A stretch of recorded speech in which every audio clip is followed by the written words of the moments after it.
It's a Friday night, and the kitties are going crazy. There's crazy pussies around here. I tell you what, I have extended an olive branch, and when the dove flies around extending an olive branch, it doesn't expect you to take the olive branch. It's just a symbol. A symbol.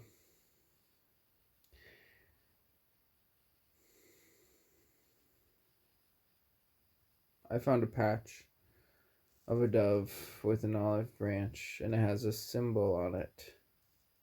There were many patches available, and that was the only positive one. All the other ones were negative.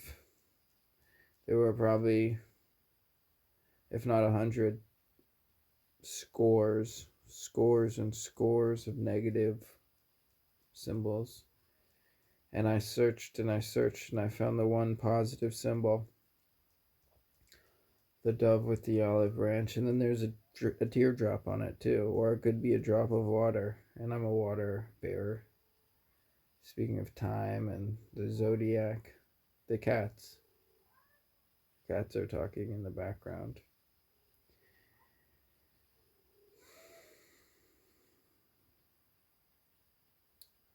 I don't know. I don't know exactly what I'm saying or why I'm saying it,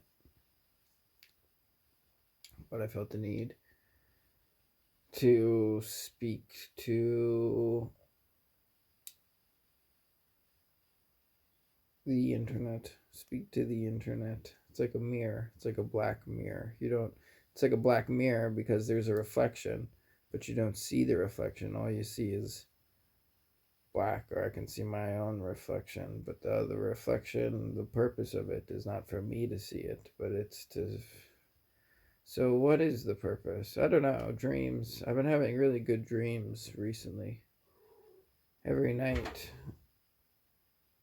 good dreams. The thing is, when you get a lot of sleep, and in winter, hibernation, extra sleep, and no no stimuli to clog the flog the mind, fog or clog or flog the mind. There's lots of clarity in the dreams, and it's good dreams. Good dreams. All the dreams are good.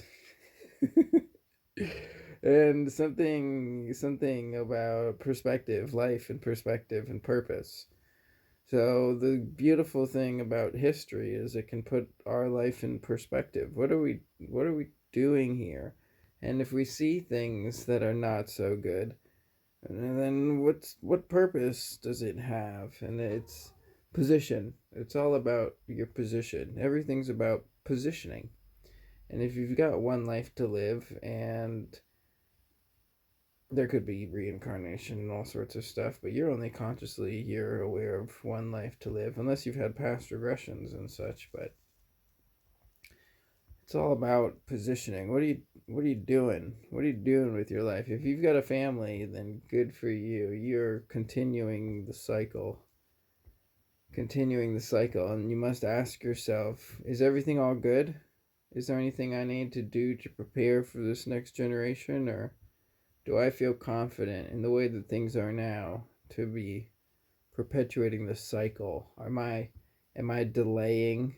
Am I putting off to the next generation the things that ought to be done in this generation? I can tell you, speaking for myself, that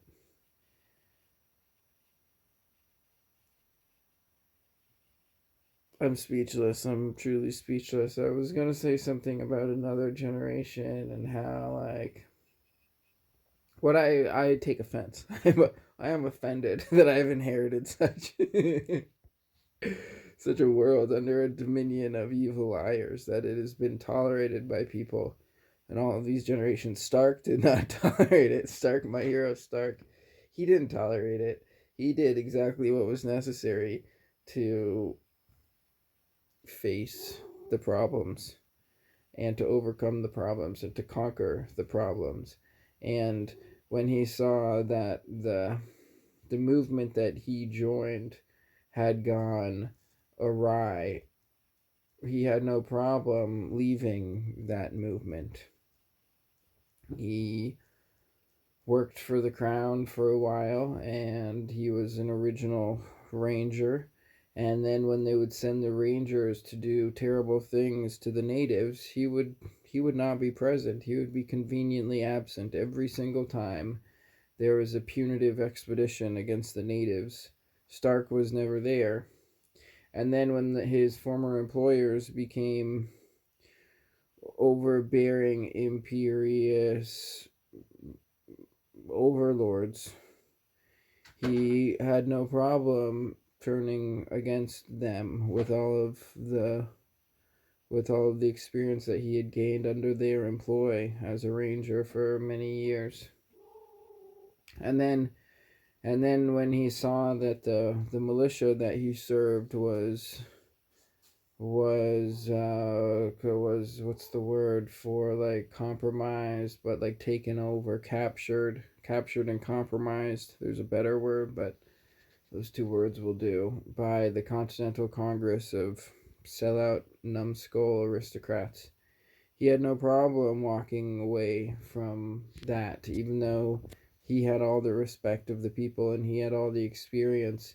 He recognized that Washington was a numbskull, a complete incompetent doofus, and all of the other officers in the Continental Congress were as well. And they were promoting, just as the feds do now, they were promoting traitors and incompetence. And so he had no problem walking away from that and just going back to his farm as the true Cincinnatus.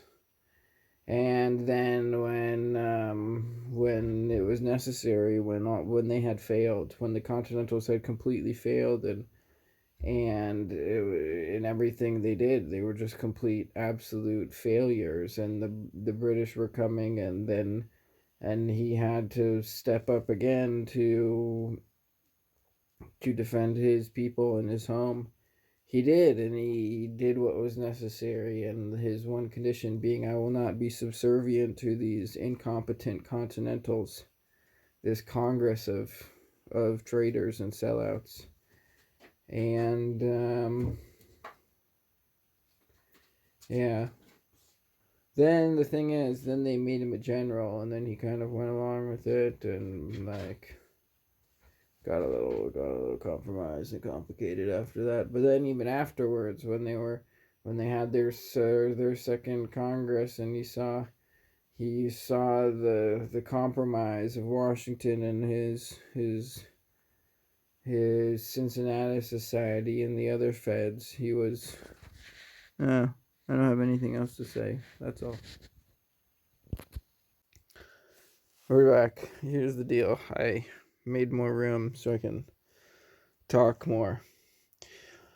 So there's one thing I really wanna say, because the motto of New Hampshire, "Live free or die," it comes from Stark late in his life, I believe, after his wife, the great Molly Stark, Betsy Stark, Elizabeth Page, his great wife of many years and many children, after she had passed, I believe, is when it happened, when he's old and still the people wanted to honor him, but he was very humble. And yet in their ceremony, it might have even been the ceremony for the battle monument, or I don't really know. And it's a travesty that that monument has the statue of Stark. It doesn't even have a path to it. He's like hidden in the bushes behind. And then they made this whole flag, this Bennington flag. They made a new flag to try to replace the Stark flag. There's a vast conspiracy to hide the memory and the greatness of Stark. But anyways, and it's because he continued to call out the domestic enemy, the Masons and the Feds, and their treasonous plots and serving foreign interests. So when he says "live free or die," so the New Hampshire motto, the country of Vermont, its flag is the Stark flag. The New Hampshire motto is from Stark. It's just a quotation of Stark: "Live free or die." And that's just got a chilly breeze. There's like a draft, a chilly draft. Strange. It just came up on me. So strange. You didn't know that, I suppose. You didn't know that "Live free or die" from New Hampshire. That's a quote from John Stark. And it comes he's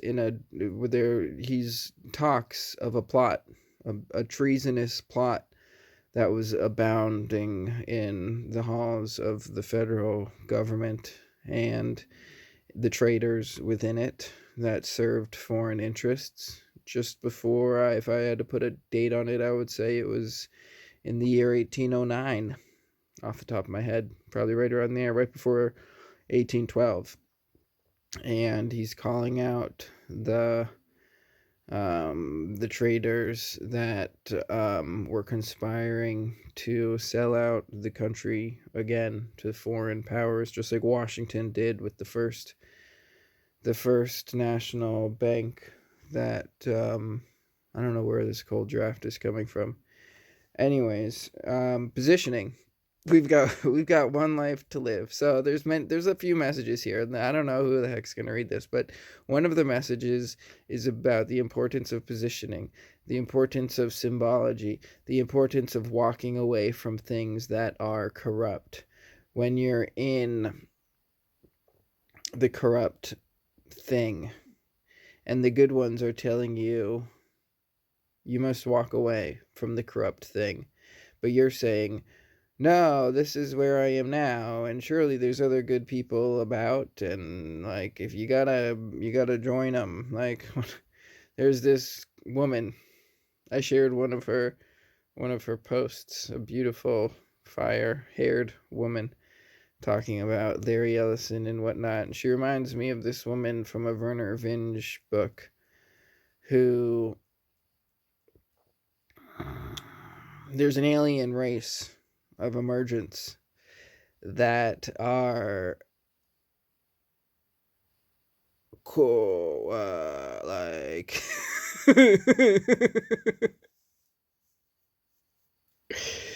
they're subverting the native race of people in order to control them, and they're doing divide and conquer from an off-world location, and they've infiltrated the communications of the centralized institutions, and they promote these divide and conquer agendas, and then the technological advancement for their own ends, and to overlord the native population on the planet. And they're called emergents because the planet from which they come, you learn about like 2/3 through the story, or maybe half through the story. It's a while before you learn they're called emergents, and then you think of them as, this is the people, they are emergents. But only later do you learn that the emergents are the people of the government of the emergency. And there's always an emergency.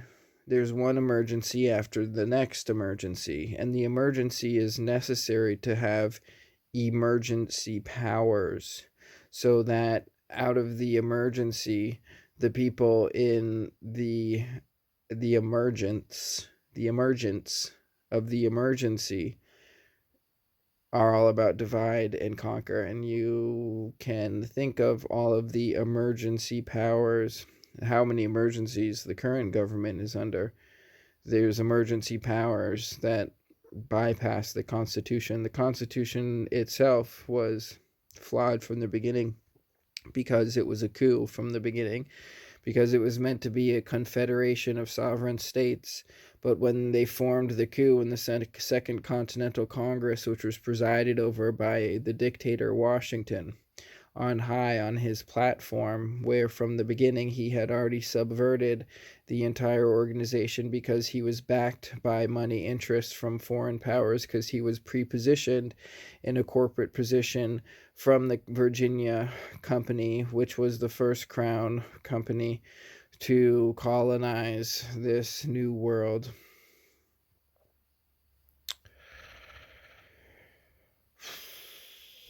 always an emergency for emergency powers.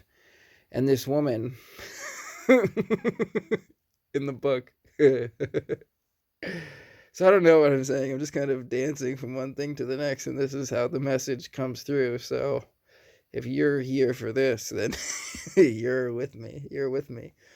So the woman in the book, she was one of the leading freedom fighters fighting against the emergence after they had consolidated power on their planet and they were conquering the neighboring planet. And she was one of her own native population, one of the last freedom fighters to resist the emergence. But the emergence had this power, yeah, it's like a chemical, almost like a nanobot chemical type power to inject into people to basically control their mind, and they call it focus. And they basically could turn people into almost a form of robot by injecting these nano beings into them, like almost like a mRNA, like little nanobots into the people to turn them into their controlled robots. And she was the leader of the rebels on the one, like the second planet that the emergence decided to conquer after they had enslaved their own population. And she became like a puppet, and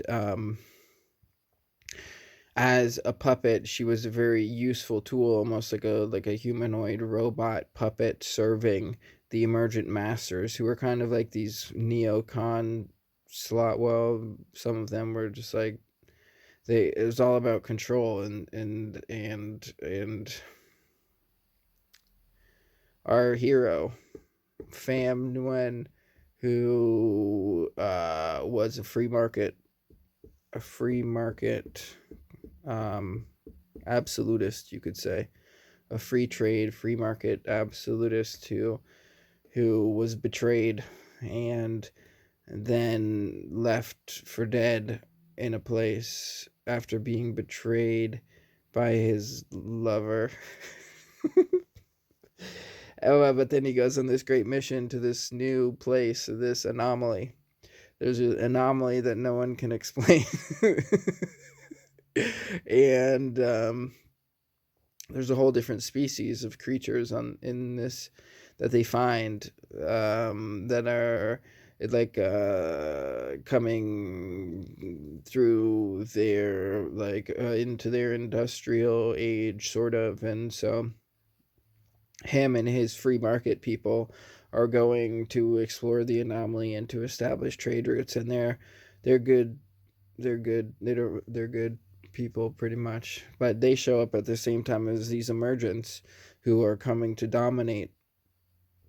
And so there's two different cultures coming together, and they don't really trust each other. And what happens is the emergence, they do like devious treachery, like the ways of Rome, and they do a sneak attack against the good free market people, who are kind of more like Chinese, like African and Chinese lineage, sort of. And they're like dark skinned, but they have like Chinese kind of culture in a way. And they get sneak attacked, and then our hero becomes kind of like undercover behind enemy lines, and he's got to find a way to prevail behind enemy lines against all odds. And this woman, she's kind of like, she's like, he thinks that she's like an emergent like officer. He doesn't realize until later on that she had been infiltrated by this nanobot technology, and then that she was actually like a freedom fighter and against the emergence, like Larry Ellison. It was like an emergent alien person. And he's this, Trump calls him the CEO of everything. Larry Ellison, yeah. And so where we're going with this story is that the emergents have this technology, but they're not aware that the free market has superior technology, because the emergents, they're retrograde, and they have great technology, but they lack inspiration, and also because in the free market you can have the collection of all of the people's creations and innovations and whatnot, and you get everything positive from the free market. And collectivism can be more powerful, but it's always destructive. And so um I've got a bunch of and so where does it go from there? Well, what happens is that the native population ends up realizing that they're being manipulated by these foreign invaders that are subverting their whole civilization and turning them against each other in divide and conquer ways. And through these shows, there's these shows that the symbolism, being able to walk away from, so the fam, the hero of the free market, of the good Chinese/African type people, um Asian, yeah. And he had walked away from what I lost the thread. But the woman, he basically ends up reaching the woman and undoing the programming that was done to her after basically defeating the emergence by using the powers of the free market. And simultaneously, the native population that was being subverted by these two, well, it just becomes like one dominating the other alien force. They kind of work with the free market ones, and together they defeat this alien invasion of they're kind of like neocons, and they have this like technology of like mRNA type stuff. And the long COVID, those are probably keywords that I shouldn't say. But you see, when people, they go direct with the truth, and if they if they have this nano material within them, they get sick. And it's kind of like a mutiny within them, taking control of them. And I see it repeatedly in other people who have accepted these injections of these nanomaterials. And so the big picture and the history and the positioning,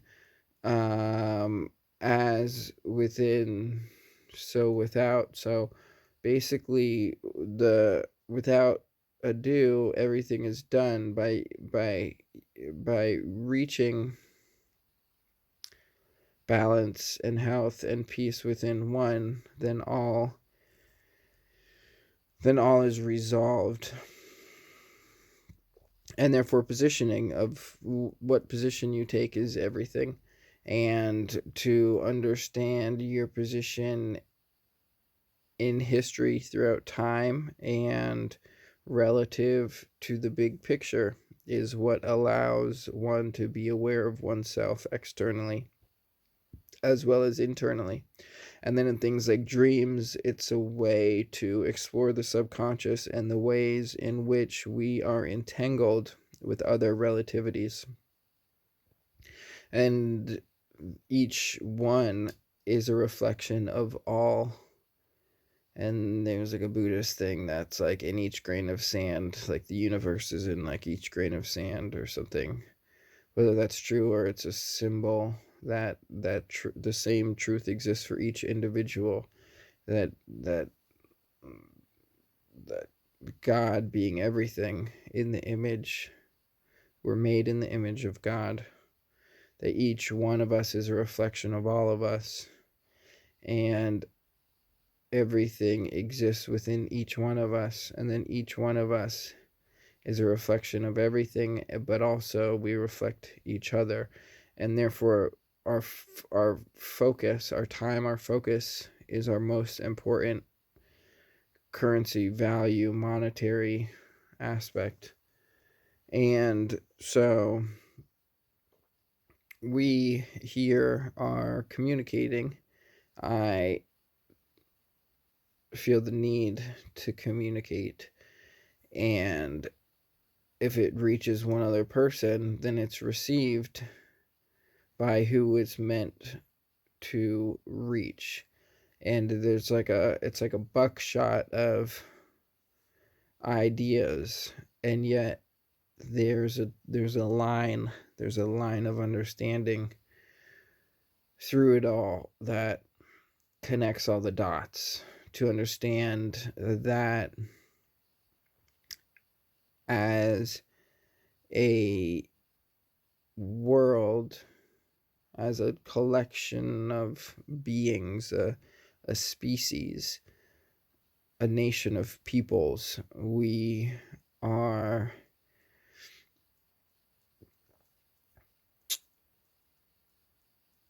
I would say transitioning from an age of dominion to an age of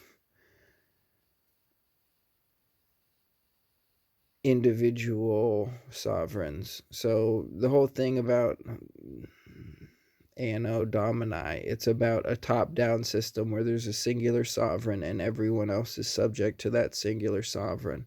So it's a repeating story, and that's the trend of humanity in the old world. But in the new world, the revolution that was represented, that we like to think of as America, the revolution is that each individual is sovereign, and then that the idea of a government, if it should so be I want to say instilled, but it's like instilled with the sovereignty of the people, the idea that the people are not a collective, each individual is sovereign, and yet they can form together and organize to create what would be seen as sort of a collective sovereign.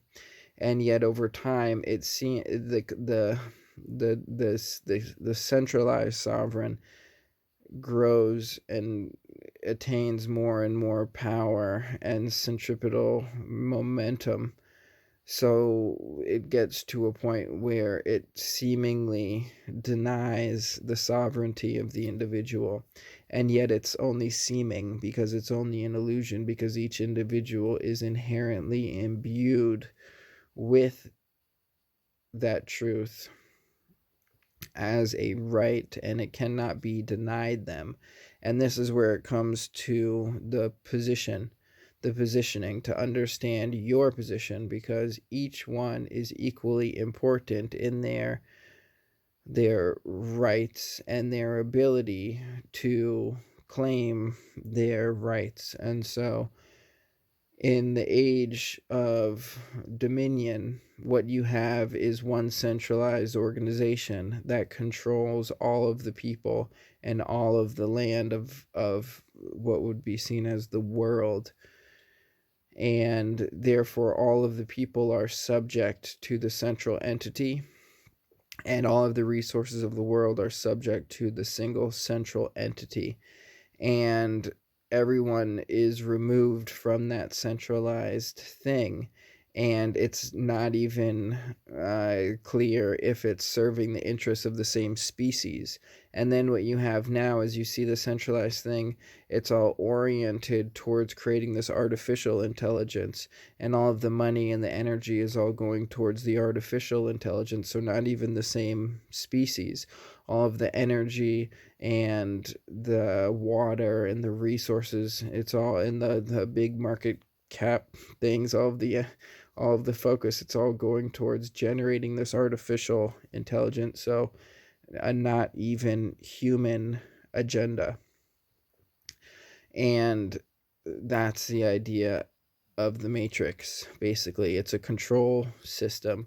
It's an artificial intelligence control system that everyone almost like sleepwalks into, because they are blind but willing participants in that kind of like zombified momentum towards self-destruction. So it's all connect. If you continue to receive what I'm sending out, it only takes one individual to make a different choice, and then that's not the collective choice, and then every individual has to be individually conquered. If everything is centralized, so like the difference between there being, in the start of the country, of there being 13 former colonies that become states, as well as Vermont, which was its own country. But these 13 colonies, for them to be sovereign states of themselves and to just kind of like form a confederation with the other states, it was unacceptable for these centralized powers. They need them to all centralize into one thing, to control the one thing, to make sure that there are no competent individuals in any positions of power, because competent individuals could potentially have a independent agenda from the foreign centralizing powers that have been playing that game from long before the American Revolution. And so this is why George Washington is a traitor to these foreign interests, whereas John Stark is the embodiment of what we would call the American Revolution. But to really understand what that idea is, it's not even just words. The American Revolution, it's something that we would like to identify with, of rejecting these foreign powers, and us being independent and free people of a free country with our rights inherited from God, not granted by some other person or from some government or whatever.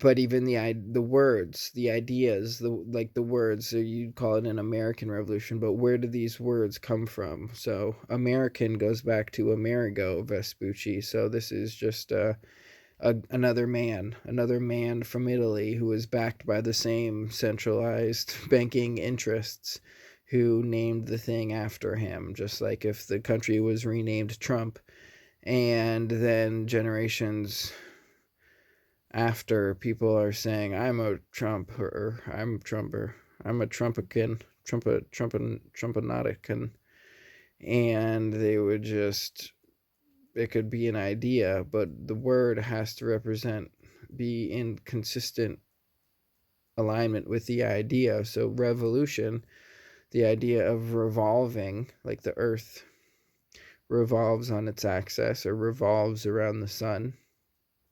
So it seems, and that's the natural progression of nature. And so being in alignment with nature, there's the revolutionaries that are in alignment with nature are the natural way of life, to revolt against systems which are counter to that nature, the nature of man, of humans, to be free and to have their rights and to not be controlled by other people or other organizations, or even other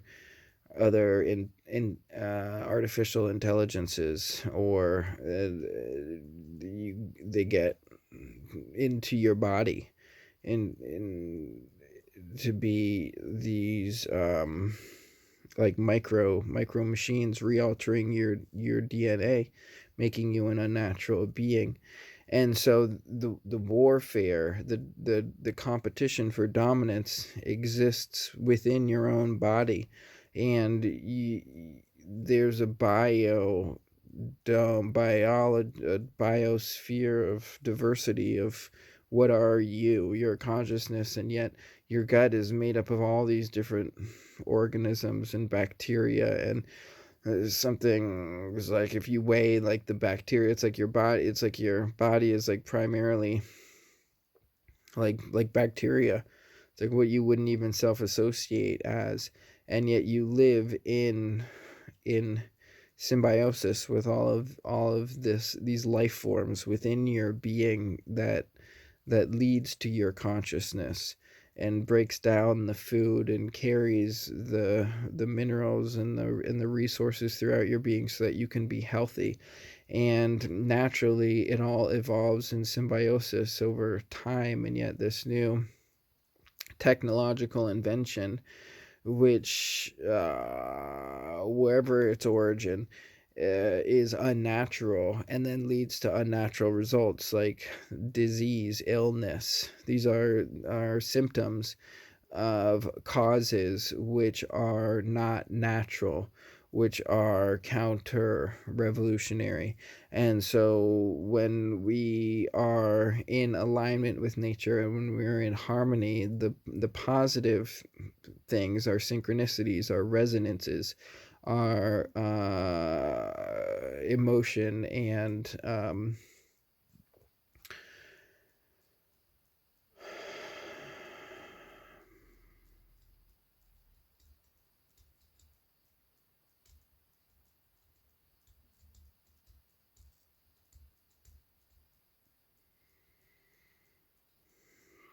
ultimately my message to you through this Black Mirror device is that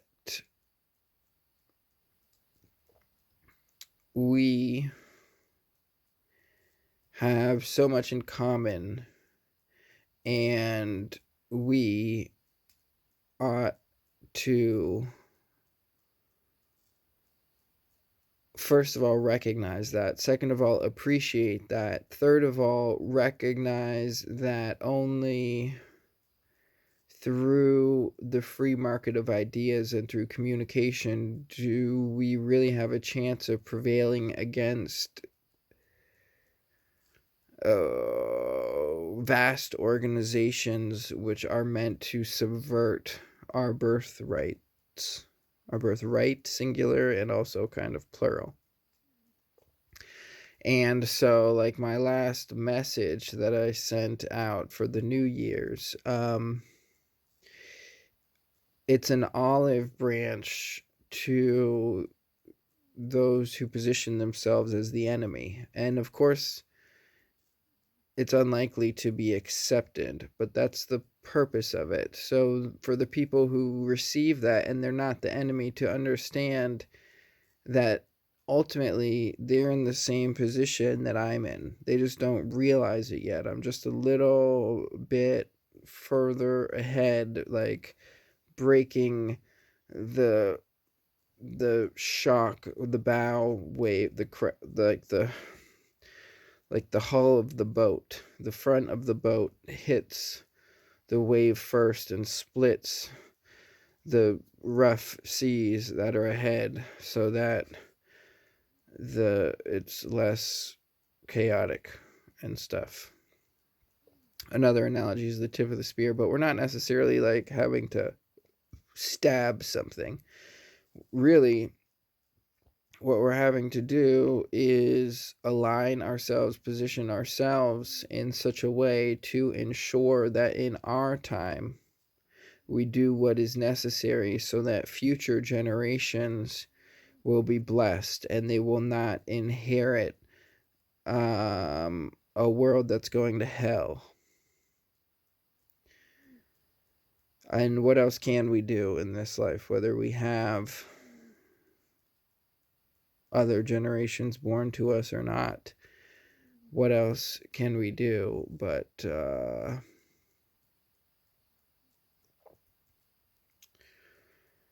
but do what is necessary in our own time. And so I champion John Stark, just as Vermont throughout time has championed John Stark, just as New Hampshire throughout time has championed John Stark. New Hampshire's motto comes from John Stark. The country of Vermont's flag comes from John Stark. We have him to thank for our existence, just as he had the people of Vermont to thank for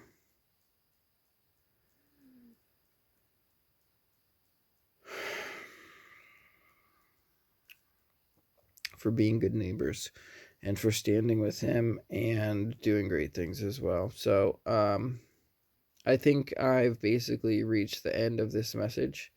It's been like it's like a blind man stumbling through the night. I don't know where I'm going or what exactly I'm doing, but I'm looking to fill some sort of agenda, and I think I've fulfilled it. And it's also a slow night, in the sense that there was a lack of signal. There's a good bit of noise, but not good signal. And also because I feel that there's at least some positive reception to my message, which I experience as in my dreams, essentially the reflection of that positivity, the reward.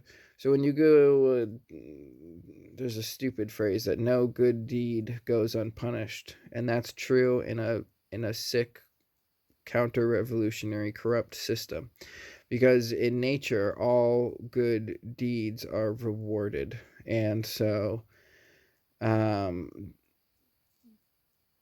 receive my reward in my dreams, that the good people who receive my message well, I relate with them in my dreams, and we have good conversations and good relations and whatnot.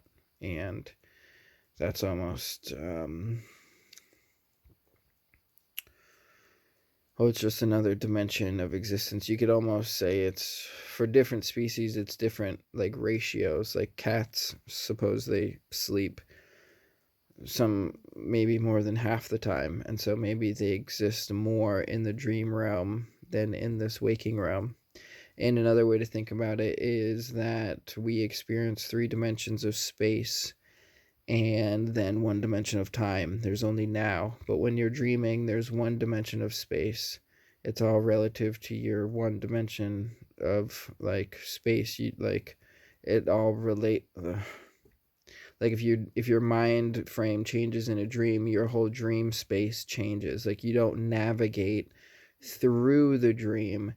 Like, your space is like how we experience now. Your space, it's all relative to that space in the dream.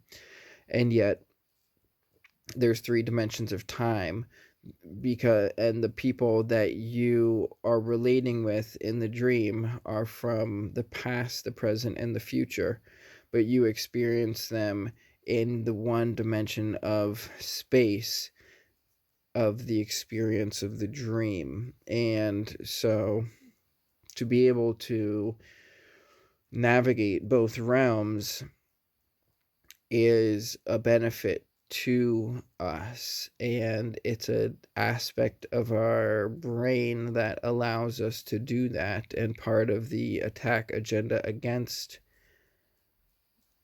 our sovereignty, our empowerment, our health, is to break up the capacity to do that via, like, chemical weapons like fluorination and calcifying the pineal gland, and breaking up the vagus nerve with these injections, and injecting you with genetic material which is from tormented creatures or unnatural things or toxins that you cannot easily deal with, or fragments of other beings that are malevolent, or we're basically assaulted throughout our whole life in the medical system and the educational system. It's like the anti-medical system, the anti-educational system, because it's not meant to uplift you. They're all meant to break you down and corrupt you and prevent you from reaching your full potential. And that's all what we've inherited from generations past, and it's what we tolerate. And when you have awakened, healthy, empowered beings, they navigate the world much differently, and they become targets of the system of corruption. And so it's important uh,